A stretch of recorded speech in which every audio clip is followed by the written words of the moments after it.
Subscribe to Movie Talkies and click on the bell icon for latest updates. Applause for Sonali Kulkarni and Subodh Bhave.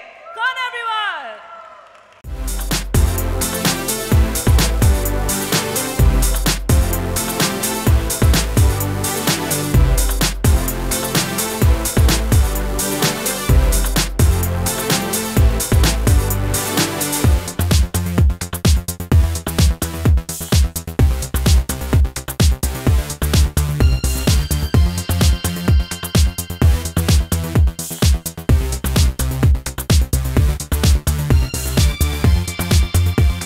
So Sonali, like I just asked Sonali that Sonali, I've seen you in that song Apsara Ali, and used to be my favorite song because I still remember when I used to dance, I had performed on that song. So it was a beautiful song. आप लोगों ने सुना ये गाना Apsara Ali?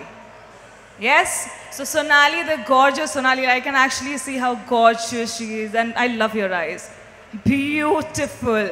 Okay, so once again, let's have a huge round of applause for Sonali and Subodh, everyone. Come on.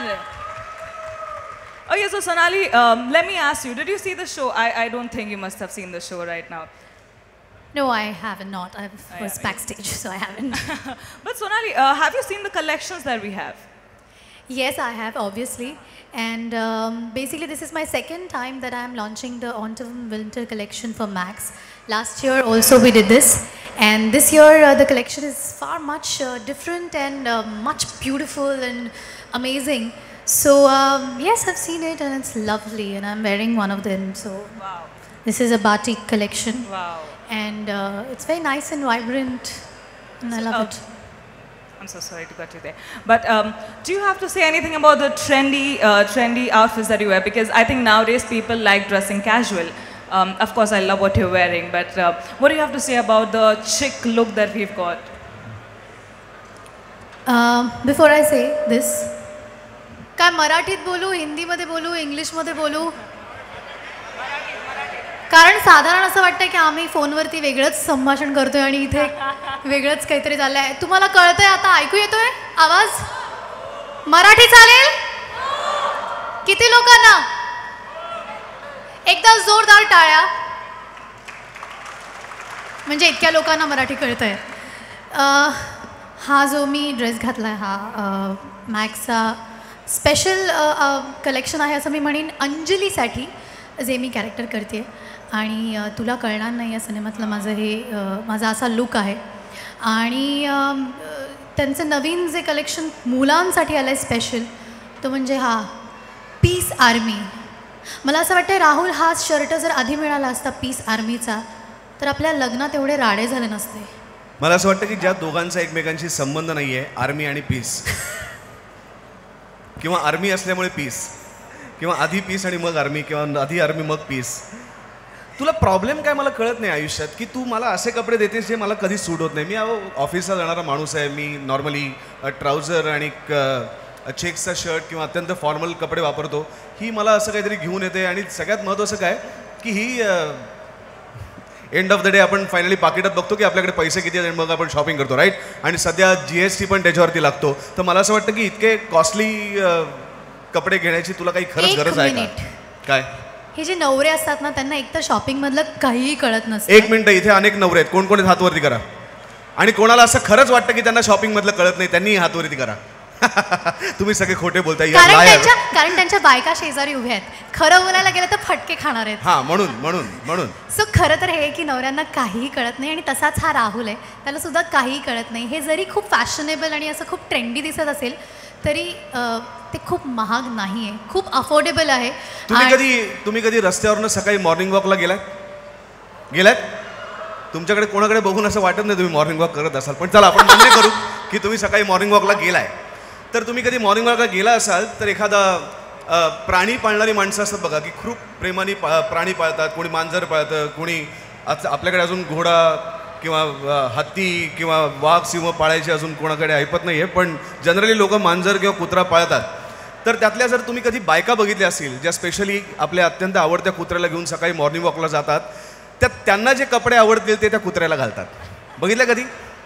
आणि त्याला असा त्याच्या मानेमध्ये बेल्ट अडकवतात आणि त्याला घेऊन जातात. मोशन पोस्टर तुमच्या सगळ्यांच्या साक्षीने लॉन्च करायला आम्ही इथे आलो आणि मॅक्सच्या सहयोगाने हे मोशन पोस्टर आम्ही वाशीमध्ये इनऑर्बिट मॉलमध्ये तुम्ही सगळेजण लकी आहात आणि आम्ही सुद्धा सगळेजण लकी आहोत कारण तुमच्याबरोबर हे मोशन पोस्टर आम्ही सुद्धा पहिल्यांदा बघणार आहोत. राईट?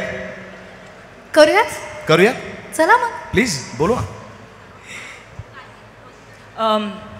बाप रे म्हणून बरं आहे मी लग्न नाही केले खरंच. ओके, तुमच्या हे फाईट झाल्यानंतर let me invite Shreya Kadam from Saksham films and Kartik Nishandar from GSIM. Shreya आणि कार्तिक आमच्या चित्रपटाचे निर्माते आहेत आणि जरा जोरात टाळ्या वाजवा कारण निर्माते आहेत म्हणून आम्ही इथे उभे राहू शकतो. तुमच्याकडे तुम्ही जेव्हा शॉपिंगला जाता तेव्हा कोणीतरी आई बाबा बायको कोणीतरी पैसे द्यायला लागतात ना, ते दिल्याशिवाय आपण शॉपिंग करू शकत नाही. सो हे जेव्हा पैसे देतात तेव्हा आम्ही हे असं काहीतरी शॉपिंग करू शकतो. तो एकदा जोरात टाळ्या आमच्या निर्मात्यांसाठी.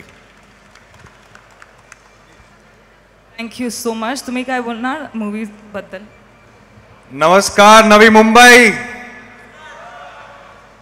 कसं वाटतंय सुबोध आणि सोनालीला बघून? तुमचे फेवरेट स्टार्स.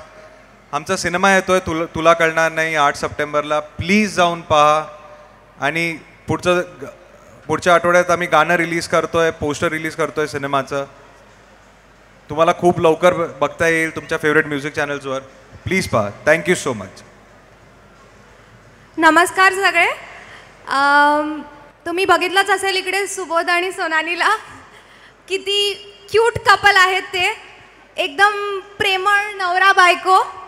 आणि युजली तुम्ही फिल्ममध्ये बघितलं असेल कसे राहुल अंजली असतात, शाहरुख खान आणि काजोल, आणि कसं प्रेम होतं. पण लग्नानंतर काय होतं ते येऊन नक्की पहा आमच्या मूवीमध्ये.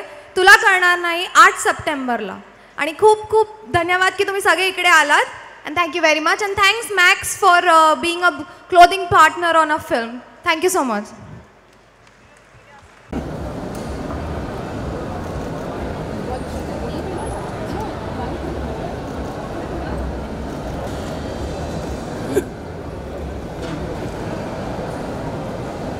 आज गणपती बाप्पाच्या आशीर्वादाने आमच्या प्रमोशनला सुरुवात होती आहे. काहीच दिवसांपूर्वी आम्ही एक टीझर पोस्टर आणला होता. असे हात होते आमचे त्याच्यात अडकलेले. आणि हातात बेडी होती. हातात बेडी होती. आता ही वेडी आहेत दोन लोक. राहुल आणि अंजली असे दोन वेडी लोक एकत्र आली आहेत आणि लग्नानंतरची लव्ह स्टोरी आहे. आत्ताच आम्ही मोशन पोस्टर लॉन्च केलं आहे आणि तो तुमच्याबरोबर पहिल्यांदा इथे नवी मुंबईत आम्हाला लॉन्च करताना फार मजा आली. मैम मैक्स के फैशन कलेक्शन की बात करें तो किस तरह कलेक्शन लगा आपको दोनों को? जैसे हमने इसको पहना है तो पूरे फिल्म में हमने मैक्स के ही कपड़े पहने हैं. तो मुझे लगता है कि बहुत ही कंफर्टेबल है. जो फैब्रिक वो यूज़ करते हैं और जिस तरह से उनका डिज़ाइन है बहुत सिंपल है, एलिगेंट है, क्लासिक है. तो पूरे फिल्म में हमने मैक्स के ही कपड़े यूज़ किए और आज भी हमने मोशन पोस्टर के लॉन्च पे मैक्स के ही कपड़े यूज़ किए. तो इट्स वेरी कंफर्टेबल यूज़. मुझे लगता है जैसे इन्होंने कहा अपार्ट फ्रॉम फैशनेबल ट्रेंडी बहुत अफोर्डेबल है मैक्स. और हर किसी के लिए यहाँ पर कुछ ना कुछ ज़रूर है. मतलब आप अगर कॉलेज गोइंग हो या हमारी तरह मैरिड कपल हो, वर्किंग कपल हो, हर तरह के ट्रेंड्स यहाँ पर है और बहुत ही अफोर्डेबल प्राइजेस में है. टिपिकल हमारी तरह राहुल अंजली की तरह मिडल क्लास मराठी माणसासाठी काय म्हणतो अफोर्डेबल प्राइसमध्ये तुम्हाला हे कपडे मिळतात. थोड़ा कलर नहीं मैम. देखा जाए तो ये क्या ट्रू इवेंट्स पे कुछ डिपेंडेड है वो नहीं. तो टोटली. लेकिन ये इवेंट्स हर एक के लाइफ में होते हैं. मतलब जब एक और आप लोगों ने कभी ये फेस किया शादीशुदा कपल है, ऑफ कोर्स सब फेस करते हैं. ऐसा एक भी आदमी और एक भी औरत नहीं रहेगी जिसने शादी के बाद ये सब फेस नहीं किया. तो एक्चुअली ये ट्रू इवेंट पे आधारित ही है. सच्ची घटनाओं पे आधारित. तुला कळणार नाही. मला असं वाटतं की कुठल्याही नवरा बायकोच्या भांडणामध्ये जेव्हा आपल्याला मुद्दे सुचत नाहीत आणि जेव्हा नवीन काय आपल्याला मुद्दा आपल्या विचारांमध्ये येत नाही तेव्हा आपण एक पॉज घेतो आणि म्हणतो की जाऊ दे, तुला कळणार नाही. आणि भांडणच काय तर अनेकदा काय होतं आपल्याला ना नवरा बायको, म्हणजे मी तरी लग्न केलं नाही आहे, मला तेवढा अनुभव नाही आहे, पण मी जे काय अवतीभोवती पाहिलं आहे त्याच्यातनं साधारण एक अंदाज येतो की जेव्हा खूप प्रेम असतं आणि ते व्यक्त करता येत नाही आणि सारखं सारखं काय आपण एक्सप्लेन करायचं आणि जस्टिफाय करायचं आपलं प्रेम. एका पॉईंट नंतर ते जाऊ दे, किती प्रेम आहे ना माझं तुझ्यावर, तुला कळणार नाही, या लेवलवरती येतं.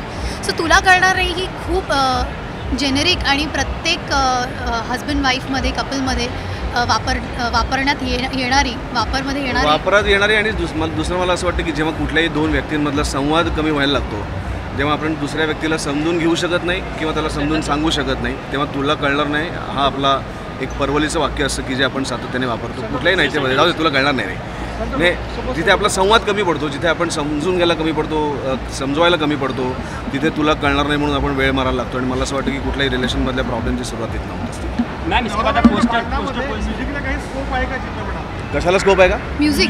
म्युझिकला खूप स्कोप आहे, कारण कुठलंही भांडण संगीतमय असतं. राग एकच असतो, वेगवेगळ्या पद्धतीने त्याला लोक कंपोज करत असतात. कोणी शांत रागात करत असतं, कोणी उग्र रागात करत असतं. त्यामुळे म्युझिकशिवाय नवरा बायकोच्या भांडणात मजा नाही. कधी कधी नुसतं आपल्याला भांडणांचा किंवा भांड्यांचा आवाज ऐकू येतो. सो ड्रम्स वगैरे आतमध्ये चालू असतात, उलटणं, पातेलं फोडणं, कब्बशी तुटणं, असे वेगवेगळे म्युझिक आपल्याला ऐकू येत असतात. त्यामुळे विदाऊट म्युझिक नवरा बायकोंचं भांडणच होऊ शकत नाही. आणि बायको ही नेहमी ठेका देत असते, नवरा हा नाचत असतो. त्यामुळे म्युझिक म्हणजे नाही, पण याच्यात उलट आहे. डान्स नवऱ्याला करायला लागणार आहे आयुष्यावर. मैम देखा जाए तो इसमें तो आप इन्हें सुबोध को तो नचने नाही, कॉमेडी नाही आहे. मला असं वाटतं की काय होतं, बऱ्याच वेळेला आपण सुद्धा आपल्या घरात, आपल्या बाबतीत किंवा आपल्या ओळखीच्यांच्या बाबतीत असं बघतो की आपल्याला भांडणांचे विषय त्यांचे कळतात आणि आपण हसतो आणि आपण म्हणतो की ह्या काय भांडणाचा विषय आहे का? तर मला असं वाटतं ते जे आपल्यावरती हसू येतं ना, ते हसू या चित्रपटातलं आहे. ही फिल्म कॉमेडी नाही आहे, पण ही खूप छानपणे समोरच्या माणसाला टोचून त्याला चिमटे काढून ही फिल्म त्यांच्यासमोर आणते. कारण बेसिकली आपण सगळेजण खूप चांगली माणसं असतो, कोणीच वाईट नसतं, पण अनेक मुद्दे आपल्या समजण्याच्या पलीकडे जातात आणि आपण अचानक शहाणी माणसं वेड्यासारखं वागायला लागतात. आणि ते असं का वागायला लागतात? आणि लग्न होतं तेव्हा तर अचानक शहाणी माणसं वेड्यासारखंच वागायला लागतात. तर मला असं वाटतं की हे प्रत्येकाची फिल्म आहे. ज्यांनी लग्न केलं त्याची फिल्म आहे, जे लग्न करायला उत्सुक आहेत त्यांची फिल्म आहे, आणि ज्यांना लग्न करून खूप वर्ष झालेत ही त्यांचीही फिल्म आहे. त्यामुळे मला असं वाटतं कुठल्याही दोन माणसांची फिल्म आहे जे एकमेकांच्या प्रेमात पडले, ज्यांनी कधी एकमेकांवरती प्रेम केलं आहे, जे एकमेकांवरती अजून प्रेम करतात, अजूनही प्रेम करू इच्छितात, अशा प्रत्येकाची ही फिल्म आहे. सोनाली मैम देखा जाए तो इस मूवी में आप इन्हें नचा रही है और वो पोस्टर वॉइस में किस तरह के रूप में दिखेंगे? नहीं, क्या है कि हर शादी में सिर्फ एक ही एंगल नहीं होता है, एक ही इमोशन नहीं होता है. सारे रंग होते हैं उसमें. रोमांस होता है, दुख होता है, कॉमेडी होती है. तो इनकी भी इस मैरिज में ये सारे फ्लेवर्स आपको देखने को मिलेंगे जो हर किसी के घर में चल रहा है. बिल्कुल आपको ऐसा लगेगा कि आपने एक दरवाज़ा खोला, आप राहुल अंजलि की ज़िंदगी में चले गए और उनकी ज़िंदगी आप पास से देख रहे हो. और पोस्टर वॉइस में किस तरह के किरदार में देखेंगे पोस्टर बॉयज सोनाली ताई है उसमें. मैंने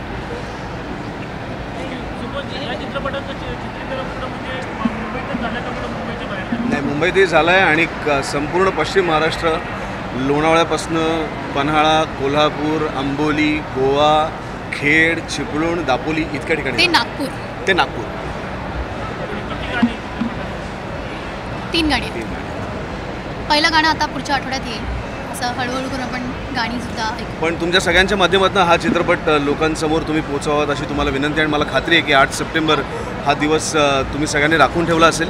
कारण मी आणि सोनाली आम्ही दोघंजणं पहिल्यांदा ऑनस्क्रीन एकत्र काम करतो आहे. आणि याच्या आधी आम्ही केलं पण तो चित्रपट आला नाही, त्यामुळे ऑनस्क्रीन येणारा आमचा हा पहिला चित्रपट आहे.